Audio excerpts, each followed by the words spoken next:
चलो क्वेश्चन है tan x का प्रसार मैक्लॉरिन प्रमेय की सहायता से, expansion of tan x by using Maclaurin theorem. तो सबसे पहले क्या मैक्लॉरिन प्रमेय से हम जानते हैं कि from Maclaurin theorem we know that क्या जानते हैं y इज इक्वल टू क्या होता है y of 0 plus x upon factorial 1 y1 of 0 x square upon factorial 2 y2 of 0 x cube by factorial 3 y3 of 0 x power 4/4 factorial 4 y4 of 0 वैसे x power n upon factorial y of 0।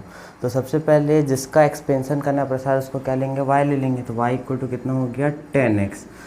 Expansion में क्या बोलता है y of 0 निकालना है। जब x 0 है तो y का वैल्यू कितना है, तो इसमें y ऑफ 0 निकाल लेंगे y ऑफ 0। तो x की जगह क्या पुट करोगे 0, 10 का वैल्यू कितना होता है 0, सबको पता है। फिर y के बाद क्या निकालना है y1 ऑफ 0। तो y का एक बार डिफ्रेंशिएशन तो कितना y1 10x का सेक स्क्वायर x। फिर क्या निकालना है y1 ऑफ 0, ये y1 ऑफ 0 तो क्या हो जाएगा सेक स्क्वायर ऑफ 0। ये भी कितना होता है 0, 1 होता है।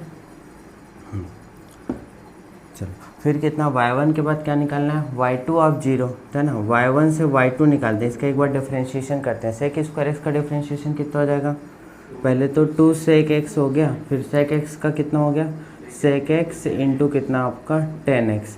चाहे तो यहीं बस वैल्यू रख के अपन निकाल सकते हैं, लेकिन इसको और सिंप्लीफाई कर सकते हैं। कैसे, इसको क्या लिख सकते हैं 2 सेक x इंटू सेक x कितना हो गया सेक स्क्वायर x इंटू कितना आपका 10x, ऐसा हो गया। अब फिर इसी को और क्या लिख सकते हैं 2 इंटू, हाँ ये सेक स्क्वायर x किसका वैल्यू देखो यहाँ पास से y1 का, तो इसको लिख दिया y1। 10x किसका वैल्यू है y का। अब इसमें y2 ऑफ 0 निकालना है तो ऐसे निकाल लेंगे y2 ऑफ 0, फार्मूला हमको y2 ऑफ 0 का वैल्यू चाहिए। तो क्या इसको 2 y1 of 0 into y of 0, ठीक है। y1 0 का वैल्यू हमारे पास से पता है कितना 1, तो कितना 2 इंटू 1, y ऑफ 0 का वैल्यू कितना आपका 0, तो आंसर कितना आ गया 0। y2 पता चला, अब क्या निकालेंगे y3 ऑफ 0 निकालेंगे। तो इसके लिए पहले y3 निकालना पड़ेगा। y2 से y3 के लिए क्या करना पड़ेगा, इसका अवकलन करना पड़ेगा। क्या मानोगे, इसको फर्स्ट इसको सेकंड, पहला गुना दूसरे का अवकलन वाला। तो 2 कांस्टेंट बाहर निकाल दो, है ना।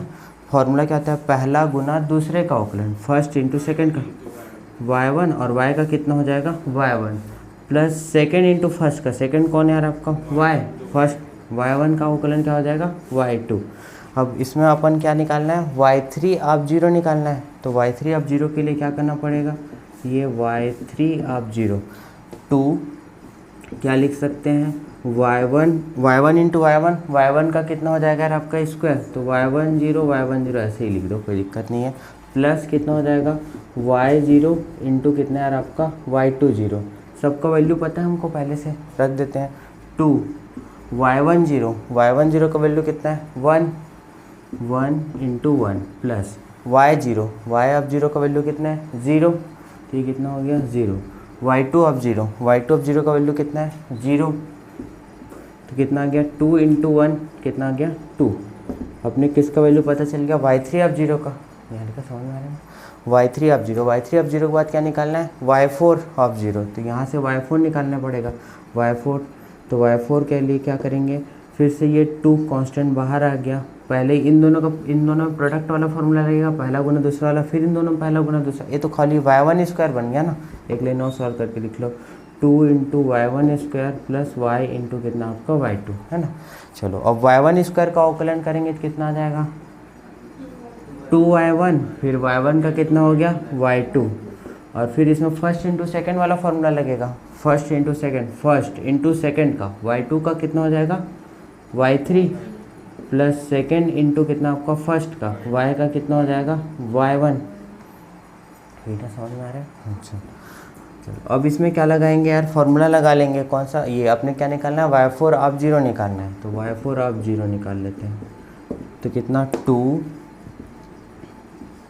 और ये कितना हो जाएगा 2 ऑफ y1 ऑफ 0 और कितना यार आपका y2 ऑफ 0, ये हो गया, plus y of 0 into y3 of 0 plus y2 of 0 into कितना यार आपका y1 ऑफ 0। सबका वैल्यू पता है, पुट कर देते हैं 2 इंटू y1 ऑफ 0 कितना है यार आपका 1, तो यहाँ पर कितना हो गया 1 इंटू y2 ऑफ 0 कितना है आपका 0, तो ये कितना आ गया 0 प्लस y ऑफ 0 कितना आपका 0, y3 ऑफ 0 कितना 2 प्लस y2 ऑफ 0 कितना है आपका 0, y1 ऑफ 0 कितना आपका 1, टोटल कितना आंसर है पीयूष 0। ठीक है, ये 0 बन गया, ये 0 बन गया, 0 का सबसे मल्टीप्लाई हो 0, y4 ऑफ 0 बस यहीं तक निकाल लेते हैं। अब सब y1 y2 y3 y4 का वैल्यू किसमें पुट करेंगे, इसमें इक्वेशन 1 में, समीकरण 1 में y1 0 y of 0 y1 0 y2 0 y3 0 का मान रखने पर फ्रॉम इक्वेशन 1 समीकरण 1 y बराबर क्या हो गया y ऑफ 0 का वैल्यू कितना है 0, तो ये कितना हो गया 0 प्लस x अपॉन क्या दिख रहा है फैक्टोरियल 1, y1 ऑफ 0 का वैल्यू कितना है आपका 1, तो ये कितना हो गया into 1 plus x square upon factorial 2, y2 of 0 का वैल्यू कितना है 0 plus x cube upon factorial 3, y3 of 0 का वैल्यू कितना आपका 2 plus x power 4 upon factorial 4, y4 of 0 का वैल्यू कितना आपका 0, ऐसे ही आगे जाते जाएगा ये। अब इसको एक लाइन सॉल्व कर लेते हैं, y मतलब कितना है आपका 10x, तो 10x बराबर कितना मिल गया x अपॉन फैक्टोरियल 1, ये वाला टोटल 0 बन गया, ये कितना आ जाएगा 2x क्यूब अपॉन में कितना आपका फैक्टोरियल 3 प्लस ऐसे ये वाला 0 इसके आगे का टर्म आएगा आपका ना, तो ये आपका आंसर हो गया। ठीक है, समझ में? अच्छा लिखो।